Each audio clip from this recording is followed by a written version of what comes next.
Assalamualaikum warahmatullahi wabarakatuh. Selamat datang teman-teman semua. Kembali lagi bersama kita di sini. Saya Abi dan Bang Bang Dame. Dame di podcast Rumah Cinta Sahaja. Di beberapa pertemuan kita udah bahas ya tentang agama dan kenapa ini penting karena agama itu membersamai kehidupan kita setiap waktu. Jadi tidak ada manusia yang sebetulnya benar-benar lepas daripada agama. Dan agama yang kita pelajari itu agama yang apa istilahnya ingin membawa kita kepada kesadaran lebih tinggi, hidup lebih baik, hidup lebih damai, bukan sekedar menanamkan dogma, tapi lebih ke arah pencarian batin kita sendiri gitu. Dan kalau teman-teman merenungi banyak orang-orang belajar agama, memang kebanyakan kan di ranah dogma gitu ya, Bang Dami ya, di Ya, ranah betul. syariat, di ranah yang lebih apa ini istilahnya konseptual, Ya. tapi kita ingin lebih kepada sehari-hari. Bang Dami sebelum kita lanjut recap Hmm. sedikit dong Bang Dami yang udah Ya, kita ya. pelajari kemarin Bang Dami. Ya, Bismillahirrahmanirrahim. Assalamualaikum warahmatullahi wabarakatuh. Sahabat-sahabat sekalian yang sama-sama belajar di podcast Rumah Cinta Sahaja, khususnya edukasi agama ya. Edukasi, karena kita kan banyak ya di sini ya. Banyak Apa macam-macam, aja sih Bang Dami? ada Heeh. parenting, ada Hmm. relationship, ya bagaimana kita menghayati lebih sadar dalam hubungan, ada tasawuf, Hmm. ada juga spiritualitas Jawa gitu ya. Hmm. Hmm. Terus juga ada sound healing macam-macam gitu. Tapi ini khusus kita tertarik untuk membahas edukasi agama. Hmm. Nah, kalau coba kita rekap yang saya ingat ya, Hmm. pertemuan yang Hmm. lalu itu kita sudah mulai menyadari agama itu penting dalam perjalanan hidup kita. Hmm. Suka tidak suka. Meskipun waktu kita kecil agama itu sebagai ya take for granted dari orang tua, Hmm. dari budaya, dari dogma orang tua ya kita ikut saja. Ya. Tapi berjalannya waktu kita mulai menyadari setelah kita dewasa, agama itu ternyata berperan menyambungkan kita dengan Tuhan. Hmm. Seperti dalam bahasa Inggris, religion itu sendiri maknanya adalah religio. Ya. Ya, yang menghubungkan manusia dengan Tuhan, Hmm. keberadaan yang lebih besar dari dirinya gitu. Hmm. Dari diri kita, dari alam semesta ini. Hmm. Nah, itulah agama. Nah, di situ orang-orang yang sudah terhubung dengan yang maha itu, ketuhanan itu, Allah, Brahma, Hmm. atau apapun nama yang diberikan, dia hidupnya lebih baik, Hmm. hidupnya lebih selamat, hidupnya lebih peace. Nah ini yang disebut orang suci atau nabi. Hmm. Lalu dia menyampaikan doktrin, Hmm. muncullah metode. Hmm. Nah setelah nabi atau orang suci ini mati, meninggal, Hmm. maka ajaran ini menjadi satu struktur, Iya. sistem. Hmm. Nah disitulah kita mulai melihat dalam agama itu, jalan itu, Hmm. yang menghubungkan manusia dengan Tuhan itu ada tiga jalan. Hmm. Ada cenderung the way of fear. Hmm. Kalau di Islam suka disebut Mahofah. Kalau Mahafah. di Hmm. tradisi Hindu atau Vedanta suka disebut Karma Yoga atau the way Hmm. of action Hmm. gitu ya. Hmm. Lalu ada the way of love Hmm. gitu, mahabbah. Hmm. Cenderung kita melihat hubungan itu dalam keindahan. Hmm. Lalu the way of knowledge, marifat atau jenana yoga. Hmm. Nah, di situ kita kemarin berhenti itu. Ya. Nah, sekarang kita mulai masuk, kita datang dari bawah nih. Dari Hmm. bawah nih. Si manusia ini dalam perjalanan hidupnya, dia kan menjalani hidup dari itu ke itu tuh. Hmm. Digerakkan oleh apa? Itulah keinginan. Hmm. Hmm. Hmm. Ya kan? Ya. Jadi agama sebagai jalan kita sudah pahami itu kita butuhkan. Tapi sekarang nih, Hmm. agama itu ternyata kan sistem berpikir jalan hidup kita. Hmm.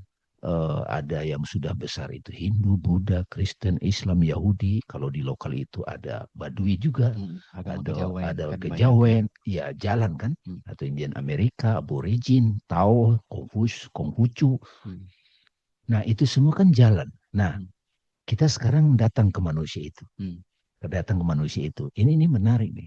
Hmm. Apa yang sebetulnya diinginkan manusia itu? Hmm. Hmm. Saya kira kita bisa mulai dari situ, Iya. Abi. Ya, coba dari Ah. Abi dulu. Secara natural aja, misalnya bayangkan tidak ada ustadz, tidak ada pemuka Iya. agama, tidak ada nabi. Ah, Ya iya. si manusia ini menjalani hidup digerakkan oleh apa? Hmm. Makanya Hmm. di Hmm. edukasi agama ini kita coba jujur pada diri kita. Iya. Apa yang diinginkan manusia itu? Dan pada saat waktu kecil memang tidak pernah ada kepikiran kayak gini Bang Dam ya. Iya. Jadi waktu kecil kan biasanya memang diajarin agama itu kayak ya belajar-belajar hafal-hafalan segala macamnya. tidak sempat diajak berpikir kayak gini. Hanya kan Hmm. sekarang saya lagi mencoba untuk berpikir iya ya gitu ya. Iya Ternyata betul. agama itu pada saat manusia belum ada atau pada saat manusia sudah ada, belum ada nabi dan segala macamnya. Bahkan saya ingat kisahnya siapa tuh yang dia dilahirkan di sebuah Pulau. hutan pulau Oh itu sendirian. anak rusa itu ya. Anak rusa itu, saya Apa aduh lupa tuh eh, namanya itu. Ibnu Tufail ya. Ibnu Gua Tufail iya yang iya. nulisnya kan. Iya iya betul. Tapi itunya apa tuh saya Iya, lupa. Kalau teman-teman mencari ingat, Tuhan dia, mencari mencari Tuhan. Tuhan. Tapi sebelum dia mencari Tuhan kan dia harus berangkat Survive, dari survive. survival gitu. Iya, Jadi bayangkan teman-teman nggak ada nabi, nggak ada hmm. rasul, kita dilahirkan Nggak ada kitab, nggak ada kitab, nggak ada nggak segala ada ajaran. macamnya, nggak ada ajaran. Iya, Naturalnya kita sebagai manusia itu adalah perjalanan mencari. iya, Yang pertama namanya ya mencari bagaimana dia survive, cari iya, makan, iya. cari tempat tinggal, cari Hmm. pasangan, cari ya untuk memenuhi kebutuhan hidup. Hmm. Tapi ketika itu semua sudah terpenuhi, misalnya, ya kan, misalnya, Apalagi ya. apalagi ya gitu, Iya, makan sudah terpenuhi udah. nih gitu, Iya. udah punya pasangan gitu, terus Udah udah punya punya rumah, rumah gitu ya, udah pekerjaan. udah pekerjaan gitu ya, Iya, apalagi ya gitu. Nah, betul. itu kan pasti tidak berhenti sampai di situ. Itu, Pencarian manusia itu pasti akan terus yes. mengdamai. Ya, saya Nah, membayangkan Bi hmm, kalau Elon Musk gitu hmm, yang sekarang sebagai raksasa dunia hmm, kan atau siapapun lah ya, hmm, atau orang yang di penjara atau yang di perkampungan hmm, hmm, di sudut mana atau di kutub utara. hmm, Nah, itu loh maksudnya sebagai manusia. hmm, Ini kita mau diskusi dalam edukasi agama ini. hmm, Apa yang diinginkan manusia itu?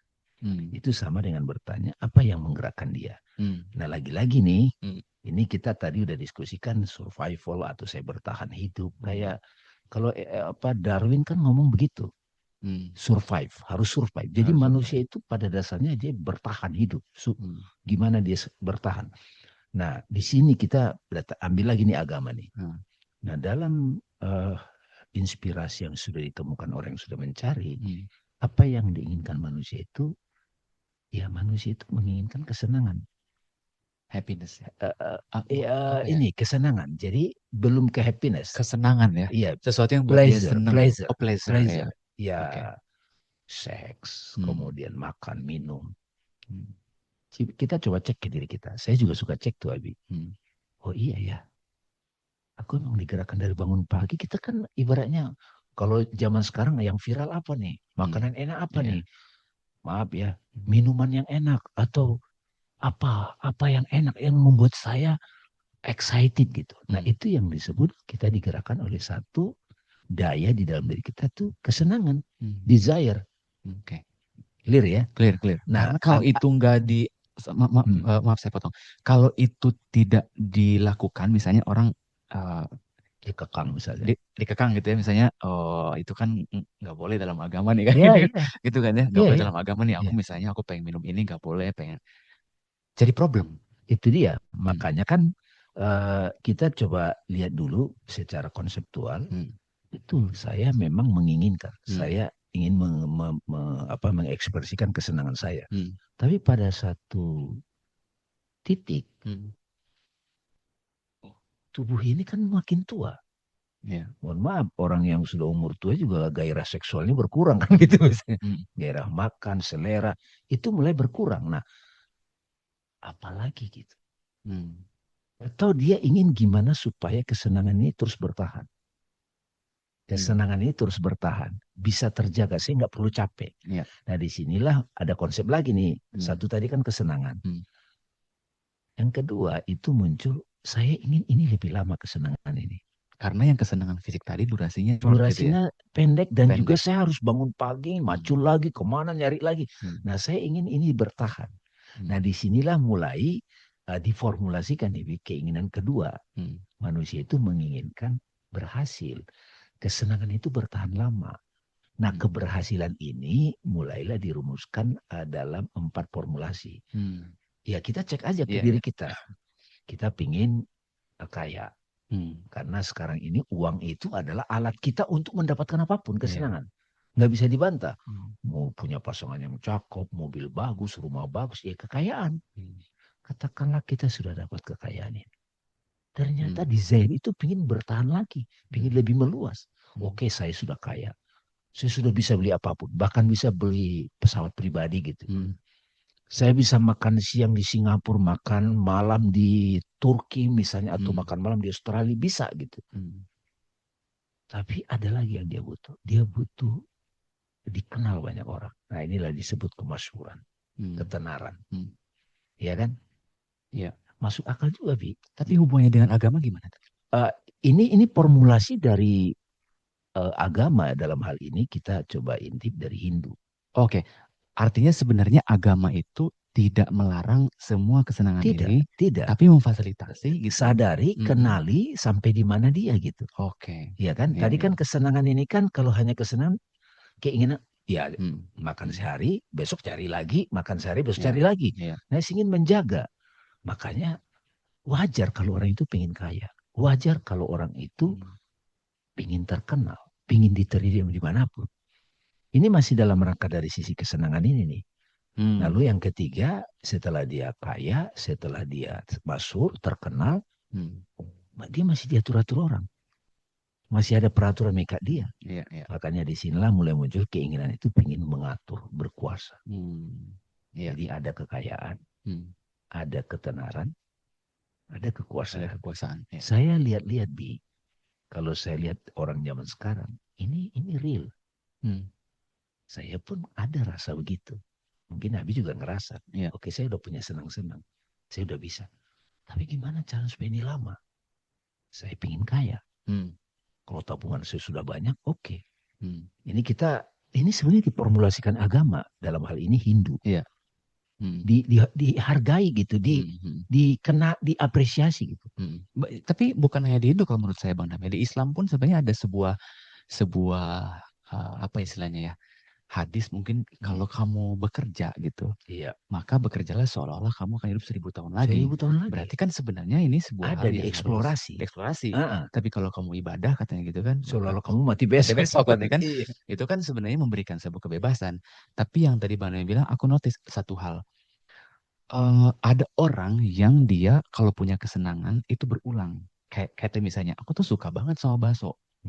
Manapun ada bakso viral, pasti aku akan kejar. Betul. Tapi begitu udah gitu ya, begitu udah begitu selesai, gini doang nih gitu. Betul. Nah itu artinya di keinginan yang nomor satu tadi kita akan paham, oh memang begitu aja. Tapi ketika saya ingin mengulang besok, kan saya ingin bertahan lama dan saya tidak perlu upaya besar untuk mendapatkannya. Disitulah muncul alatnya itu kan uang, kekayaan. Betul. Ternyata dari zaman dahulu ini sudah mulai diformulasikan, ya ini konsep orang-orang bijak yang jadi formulasi agama. Dan itu relevan dengan cara berpikir logik gitu. Emang kita pengen kaya. Nggak ada yang salah. Emang kita pengen terkenal. Diterima orang banyak. Emang kita pengen diberi otoritas, kuasa. Iya nggak? Apa yang terjadi kalau orang nggak sampai ke situ, Demar? Dia tidak penuh. Oke. Dia tidak, jadi selalu penasaran. Tapi, nah ini nih, setelah kaya, setelah saya senang-senang, setelah saya terkenal, setelah saya berkuasa. Nah ini yang Shakespeare ngutip. Apakah hanya ini? Apakah cuma ini? Iya. Saya juga menyadari apa hanya ini. Belum untuk mengupayakan kaya, terkenal, berkuasa itu ada hukumnya, ada peraturan, ada hal-hal yang prinsip-prinsip yang perlu kita punya kesungguhan, disiplin. Dapat nih. Setelah itu loh. Nah, agama datang lagi nih. Dia menjelaskan ada keinginan daya gerak yang lebih tinggi. Manusia itu pingin kalau dia mati, dia dikenang. Dikenang sebagai orang baik. Contoh konkret nih, Abi. Tapi bisa dicek saya misalnya. Saya kalau mati, siapa yang ngomongin saya?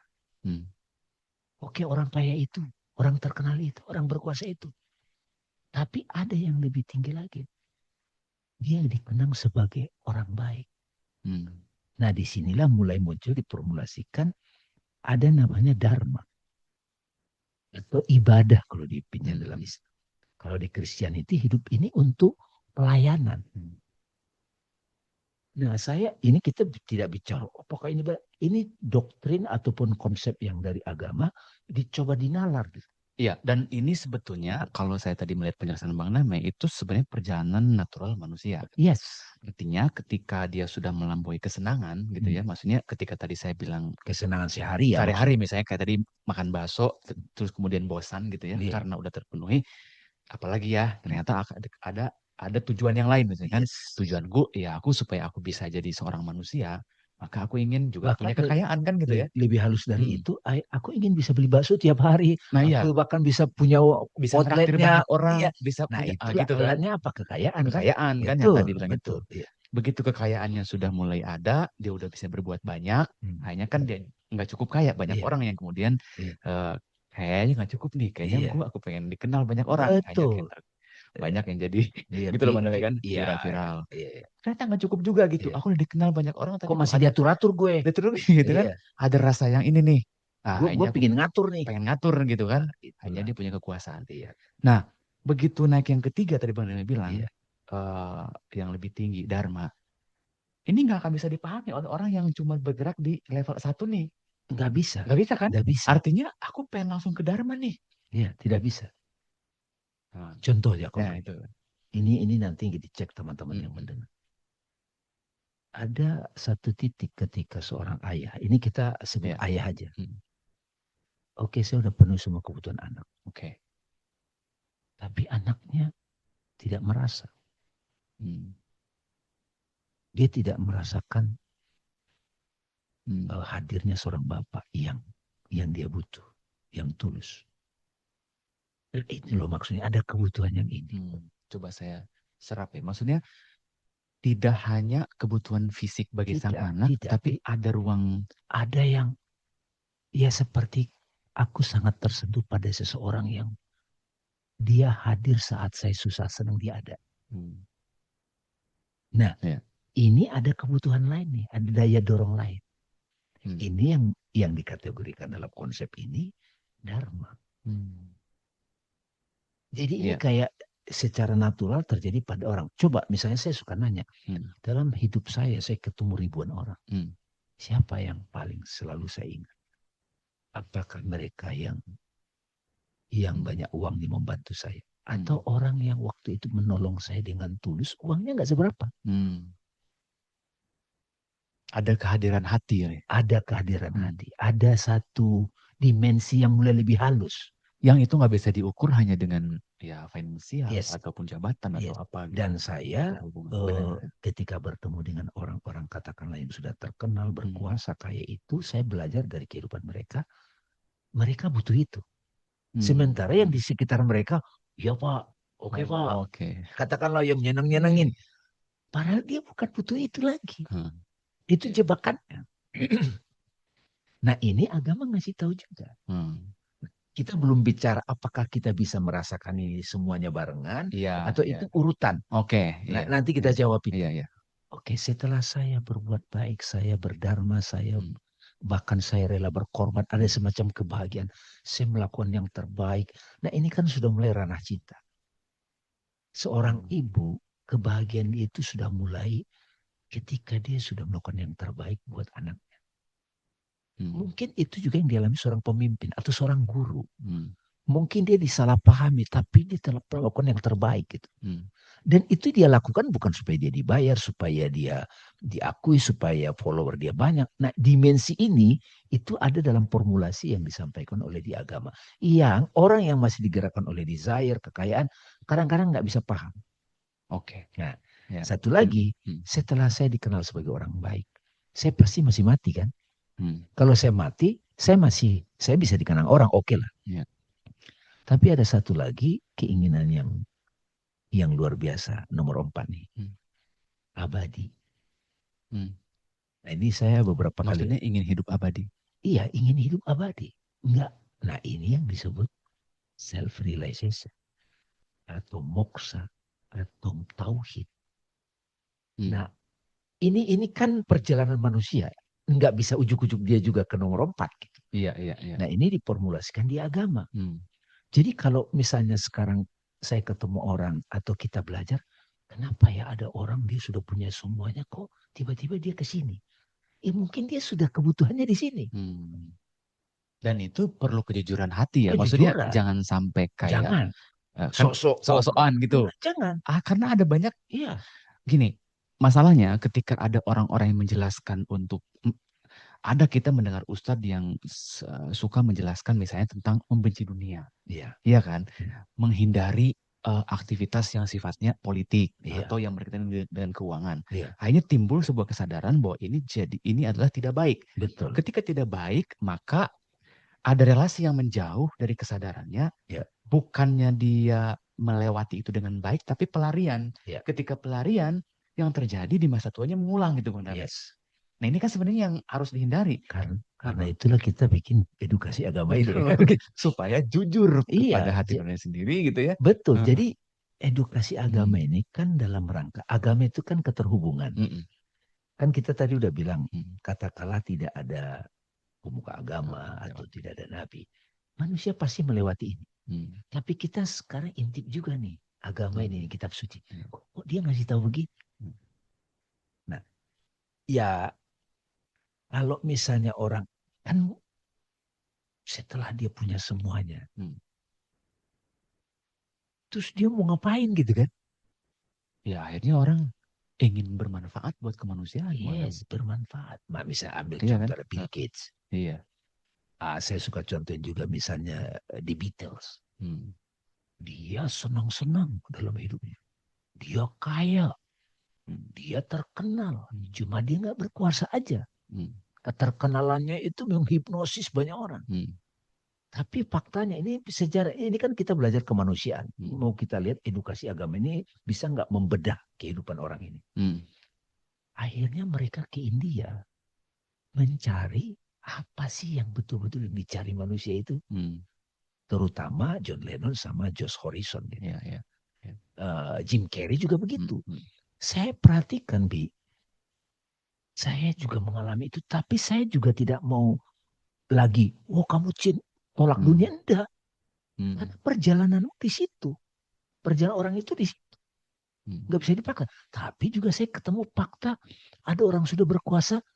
Dia hidupnya tidak menikmatinya gitu.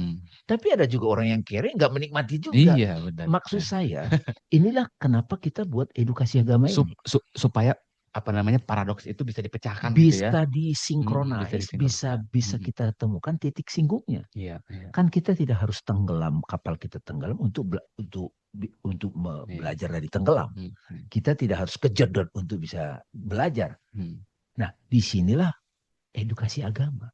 Tapi kita juga jujur pada perjalanan kita. Memang saya masih suka duit. Tapi juga saya cek duit ini sebenarnya gunanya buat apa untuk saya? Untuk membeli kesenangan. Kesenangan apa saja. Untuk bisa. Nah pada satu titik nanti begitu kita sudah sampai di dharma, ibadah, pelayanan.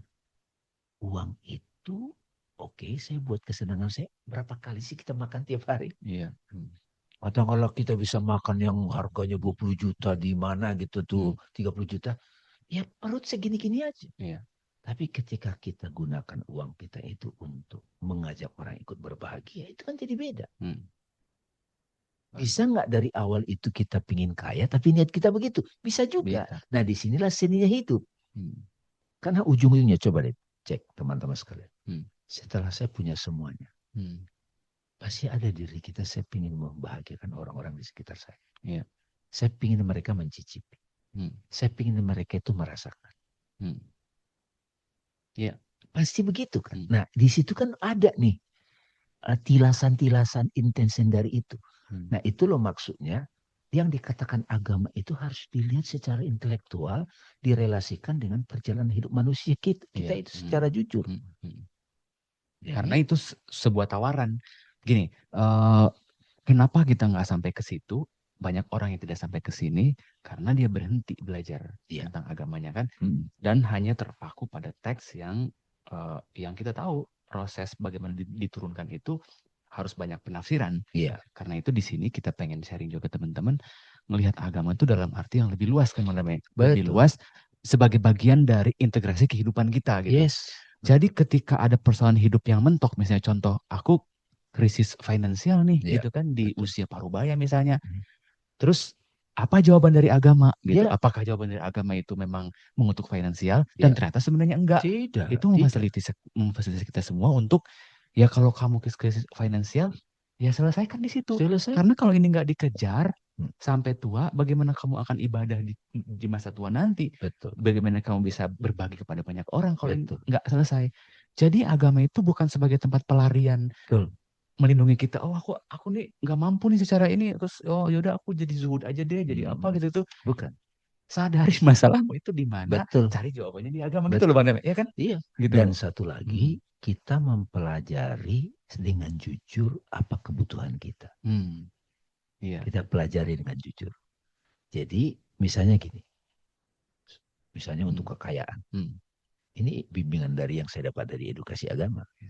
Saya udah punya cabang warung misalnya satu. Hmm. Oke dong. Ternyata lancar. Saya pilih buahnya dua. Hmm.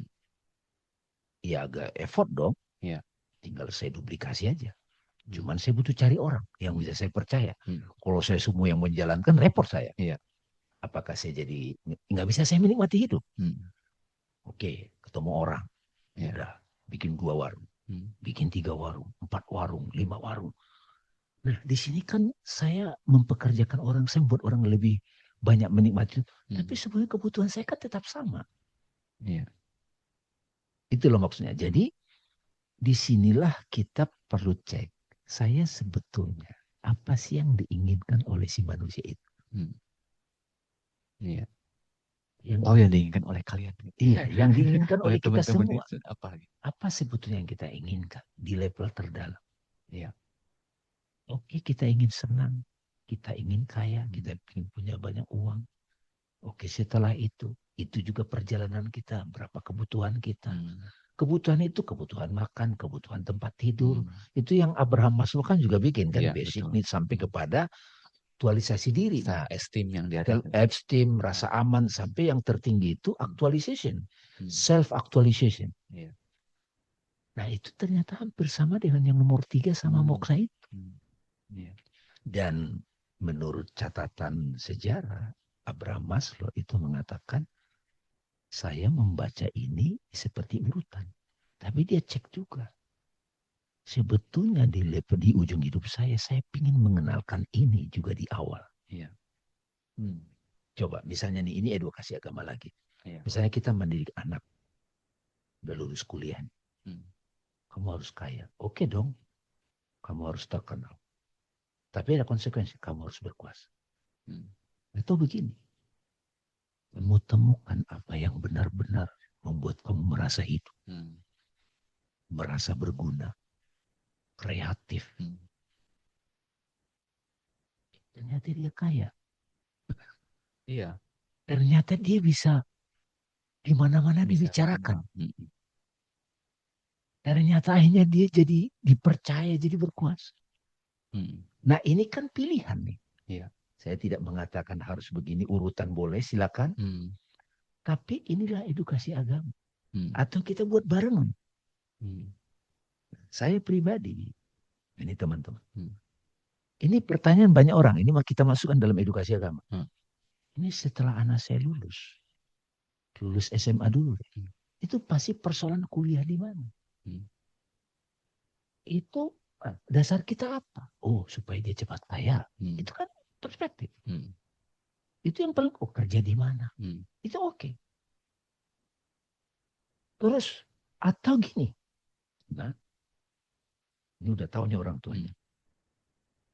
Yang membuat orang itu akhirnya juga kaya, terkenal dan berkuasa. Karena dia melakukan sesuatu itu totalitas. Hmm. Kok bisa? Karena di situ ada unsur manfaat, unsur excitement, kreatif. Coba di era sekarang. Orang cuma punya akun TikTok. Kalau dia excited, dia total. Dia lakukan awalnya bukan berpikir untuk biar dia terkenal, bukan. Dia lakukan senang, dia malam-malam juga dia kerjain, dia enjoy. Jadi viral. Jadi dapat duit. Jadi punya power, orang merasa. Saya jadi bikin cerita. Kemarin baru ada acara. Saya tiba-tiba dihubungi oleh seseorang yang sudah beliau menjabat, Hmm. ya ada fotonya kan kemarin. Pak, dari mana tahu acara ini, Temu Damai? Gitu. Oh, nonton. Sharing Bapak 5 menit di YouTube. Dan aku minta sekretarisku untuk menghubungi acara ini. Kenapa? Aku rasakan getarannya. Jadi ada silaturahim. Dan beliau ingin belajar bareng dengan kelompok kecil. Nah, ini satu dimensi lain. Sama seperti saya juga kalau nonton, kan sekarang kan digelar semua kan. Iya. Seperti kita begini kan, edukasi agama ini sesuatu yang sudah kita lakukan hari-hari. Jujur pada waktu saya sama Abi mengajarkan begini, saya dapat duit, saya dapat konten, saya juga dikenal orang di mana-mana, itulah bagian dari kemasyhuran. Saya punya otoritas berkuasa untuk ngomongin ini. Tapi betapa bahagianya orang kalau dari awal dia mengerti jalan hidup ini. Karena saya dulu nggak begitu. Saya dulu nyari sendiri gitu. Saya kebentur sana, kebentur sini. Nah, edukasi agama ini kan dalam rangka itu. Kita bukan mendoktrin. Ini yang paling benar. No, ini pilihan teliti secara intelektual. Ini referensi dari agama. Maksudnya edukasi agama ini tidak lagi kita kontraskan antara dogma, filosofi, sama prakteknya dalam kehidupan sehari-hari yang kita rasakan. Kan spiritualitas itu dimensinya kan, ini oke nih gitu. Iya, betul. Bukan lagi kayaknya. Kita hormati teks-teksnya, kita teliti secara intelektual, kita cek, nggak usah takut. Kan kita udah bahas kemarin. The way of fear, the way of law, the way of knowledge. Itu kenapa kita bahas itu kemarin. Sebagai dasar. Sebagai dasar. Sehingga nggak usah takut. Salah nggak ini? Ya coba aja gitu. Betul. Betul, dan salah satu tujuan yang kita pengen sharing adalah beragama itu bukan dengan rasa takut lagi, tapi dengan pilihan untuk pilihan sadar, bertanggung jawab. Bertanggung jawab terhadap pilihan sendiri. Gitu. Karena apa? Pada akhirnya kita ini sendirian dalam menjalani hidup. Kita kan terkoneksi dengan sosial gara-gara memang ada sosialnya. Tapi kalau kita dalam keadaan sendirian, tuh, misalnya kita terputus dengan keluarga, dengan masyarakat, kita duduk benar-benar sendirian, entah karena teman-teman depresi atau stres atau apapun itu, ada situasi yang memaksa muncul gitu loh.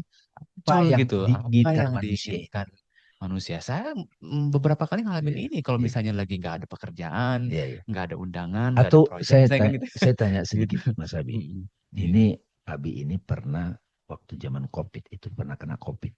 Iya, pernah kena COVID. Ya. Nah zaman itu kan gimana itu? Saya tuh kemarin diundang sama orang itu tempat tinggalnya di dekat rumah saya. Ketika saya diundang ternyata itu adalah 1000 harinya dari keluarganya meninggal. 1000 hari berarti kan 3 tahun lalu. Itu pada saat COVID. Berarti kan dia meninggalnya gara-gara COVID, Bang Dame. Gitu. Dan gara-gara COVID itu tapi waktu itu sangat hektik banget sehingga dia nggak bisa ketemu ya.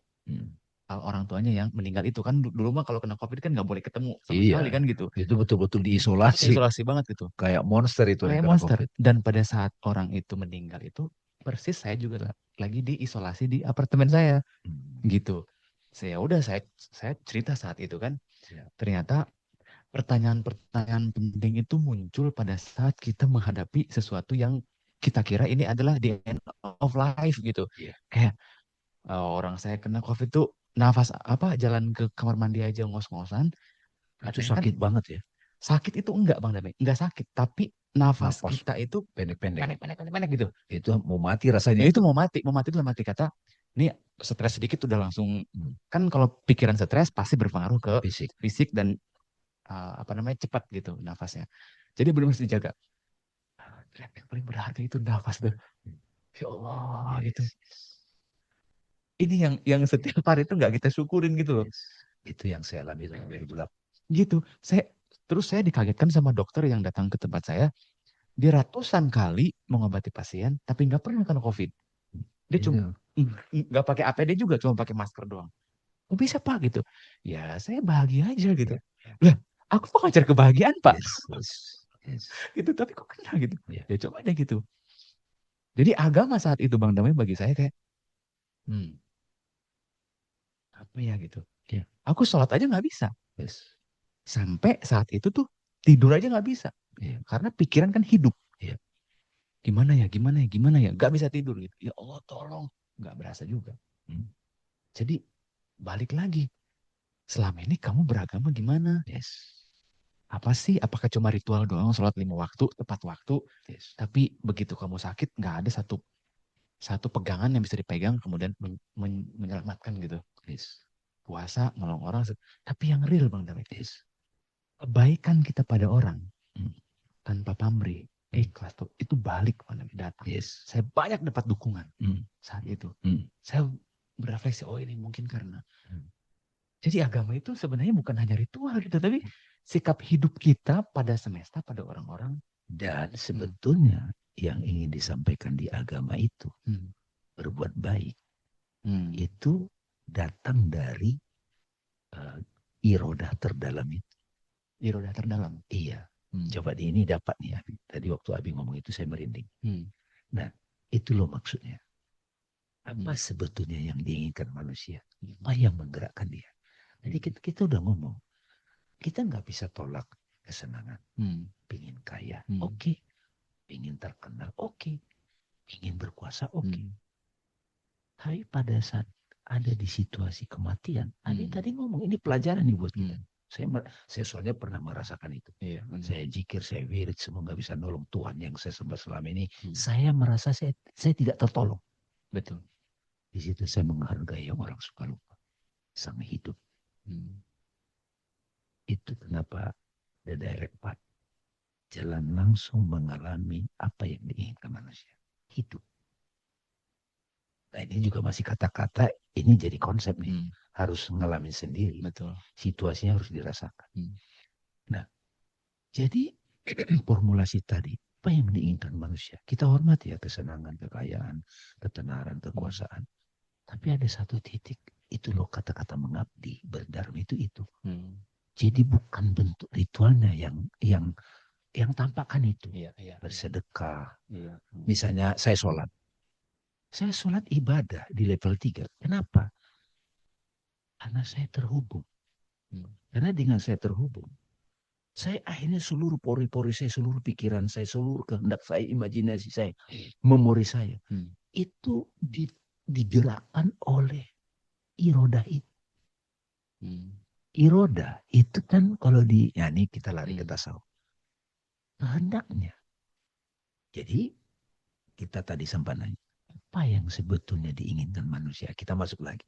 Tadi kan apa yang diinginkan manusia? Iya. Ini natural secara konsep kita. Yang sebenarnya diinginkan manusia. Nah ini edukasi agama ini. Kita merefer pada konsep agama, Hindu, Kristen, Buddha, Islam juga. Tapi kita juga lihat perjalanan naturalnya manusia. Iya. Nah Abi itu luar biasa tadi saya ngerasakan. Saat tak berdaya itu, tiba-tiba ada pertolongan yang ini datang dari mana? Nah, jangan-jangan. Nah ini kan masih asumsi. Tapi terjadi kan. Sesuatu yang terjadi. Nah nah ini yang saya suka bilang. Kalau orang udah pernah sakit, krisis. Jangan sampai kamu tidak menemukan sesuatu di situ. Sayang. Jadi kalau saya lagi sakit, terpuruk. Itu saya akui saya nggak enak, saya karang pikiran liar. Tapi di dalam ada yang tersenyum. Ntar lagi saya sedang belajar, saya akan belajar. Bukan saya datanglah sakit, nggak enak, rasanya nggak enak. Iya. Nah itu loh makna. Balik lagi. Apa yang diinginkan manusia? Apa yang sebenarnya diinginkan manusia? Ada dua tadi ya. Iya. Apa yang diinginkan manusia dan saat yang sama ketika dia melampaui semuanya, apa yang benar-benar diinginkan. Yes. Nah jadi kalau kita kemarin sempat nonton ada Booming Law of Attraction, Rhonda Byrne ngomong The Secret. Itu kan si Bob Proctor itu kan nanya, what do you want satu? Tapi dia tanya berikut, what do you really want? Jadi bagi sahabat-sahabat yang pingin resolusi atau segala macam, ini tanya, jujur ini nggak bisa dititip ke orang. Saya pun berproses, apa yang saya inginkan nggak apa-apa, bikin. Pingin ini, pingin itu. Tapi kita juga mulai mengajak diri kita. Apa yang sebenarnya saya ingin. Dan itu tidak bisa dititip ke orang. Kita harus menelitinya langsung. Iya, iya, iya. Nah, saya coba kasih bocoran versi saya. Akhirnya, yang benar-benar saya inginkan. Ini versi saya nih, Mas. Menjalani hidup setiap hari antusias. Bernapas antusias. Ketemu orang antusias. Ngajar antusias. Bahkan dalam kelelahan itu, badan lelah. Tapi saya mau si antusias. Nah, ternyata pelan-pelan saya teliti lagi. Si antusias di sini apa? Daya apa ini? Teliti lagi. Bukan jawaban. Ya agama menjawab. Tapi dari pengalaman kita langsung. Ini saya bocorin lagi versi saya. Nah inilah sebetulnya sang hidup itu. Atau kita kasih nama Tuhan itu. Energi itu. Mau nama apa deh? Iya. Keberadaan itu. Cinta itu. Ingin menikmati pengalamannya. Kalau udah nyampe ke situ. Yang saya alami. Saya pelan-pelan sedikit ngerti. Apapun yang kita sentuh. Itu jadi emas. Dan orang-orang apapun yang dia buat jadi. Mungkin Mas Abi tahu ada kita program namanya Tiga Fakir kan. Ya ada program lagi teman-teman Tiga Fakir. Itu waktu kita buat kita antusias. Kita tidak berpikir macam-macam. Tapi secara jujur apakah kita dapat penghargaan dari sana? Ada. Ketenaran? Ada. Otoritas? Ada. Ya komen-komen negatif ada juga. Tapi kita nggak beri perhatian ke situ. Nah jadi apa yang diinginkan manusia sudah kita dapat. Apa yang sebetulnya diinginkan manusia? Saya ingin bangun pagi. Saya menyambut hari. Begitu bersyukur, bahagia. Enjoy. Gimana cara? Itu kan enak banget. Gimana caranya menjaganya? Ya itulah ada tuntunan dari ini. Biar, karena belum tentu kita intens seperti itu. Ternyata pada saat kita sudah menjalani seperti itu. Ini yang saya inginkan sebenarnya dalam hidup. Menjalani hidup dengan antusias, berasa hidup. Orang namakan cinta, orang namakan entusiasme, orang namakan life. Wow, seru banget nih. Nah jadi akhirnya kita berkarya, ketemu orang, bergerak. Ya tentu saja kita akan kelola itu dengan baik. Mungkin kita buat kelembagaannya, kita buat strukturnya. Tapi sudah terjawab nih. Apa yang sebenarnya diinginkan manusia. Iya. Dan itu setiap orang punya versi tersendiri. Versi tersendiri. Sesuai dengan perjalanannya. Yang tadi kita bilang bahwa agama memberikan struktur ataupun peta perjalanan, tapi perjalanan kita di mana? Entah di nomor 1, nomor 2, nomor 3 atau 4 itu adalah atau sudah turun lagi misalnya kan. Dengan kesadaran yang baru itu juga bisa apa ya istilahnya? Bisa jadi renungan teman-teman semua. Saya rasa di poin ini kita ingin sharing ke teman-teman semua. Jangan lupa yang membedakan kita dengan hewan atau dengan makhluk yang lain adalah kita punya fitrah untuk membawa keinginan kita yang secara natural itu dengan bimbingan agama. Itu Bang Dame. Jadi kita tidak boleh putus asa dalam hidup. Walaupun dalam keadaan terpuruk ataupun menderita ataupun ada masalah, akan selalu ada jalan di mana Tuhan lewat agama memberikan pencerahan gitu Bang Dame. Misalnya pada saat kita lagi bingung atau lagi apapun itu, ataupun lagi happy juga. Karena happy itu bisa jadi sebuah pelarian. Kita misalnya nggak betah sendirian, tiba-tiba kita ke mall, beli mobil, beli motor, beli apa, belanja. Itu halus. Orang sangka itu happy, tapi sebenarnya dia sedang melarikan diri dari sesuatu yang dia nggak nyaman. Nah, itu pencarian tuh dalam agama tuh. Supaya yang tadi Bang Dani bilang, begitu dapat rasa di dalam itu, di nomor 3, dia ingin hadir sebagai manusia yang bahagia, yang utuh, baru tuh fulfillment, keberlimpahan di batin itu. Ini nih. Nah ini ada terminologi baru, Bi. Orang tidak lagi mengejar sukses. Belakangan udah mulai ada, tapi fulfillment. Jadi Hmm. jadi motivator juga mulai, wah, apa ini gitu. Hmm. Karena banyak Hmm. orang yang tadi sukses yang nomor 2 itu, Iya. tapi dia tidak fulfillment. Hmm. Betul. Nah, Betul. fulfillment itu kan dapat dari itu kan. Dari Itu situ. loh makna. Heeh, betul. Agama ternyata memberikan pandangan. Yes. Gitu. Iya. Betul. Dan itu yang sebetulnya Tuhan pengen agama itu digunakan buat Digunakan untuk itu. nge-fulfill kita Iya, sebagai betul. manusia gitu loh. Betul. Iya. Itu jangan lupa gitu. Iya, iya, betul. Ya kemana ya? Iya, Nah iya. itu di sini dulu teman-teman ya. Iya, Kita di oke. sini dulu nih supaya kita dapat poin bahwa kalau kita melakukan sebuah aktivitas dalam beragama dan kita belum fulfill di sana, itu jadi semacam renungan buat kita. Betul. Apakah aku melakukannya karena seseorang atau karena kebutuhan atau karena berangkat dari rasa fulfillment yang aku punya gitu. Yes. Nah kalau sudah sampai di sana, nggak usah banyak tanya, nggak usah banyak ngomong, rasain sendiri. Itu nikmat yang luar biasa. Betul, betul. Terima kasih. Iya. Makasih Bang Name, luar biasa. Sama-sama. Terima kasih banyak Makasih. teman-teman. Sampai jumpa di berikutnya. Dari kami sekian. Assalamualaikum warahmatullahi wabarakatuh. Waalaikumsalam.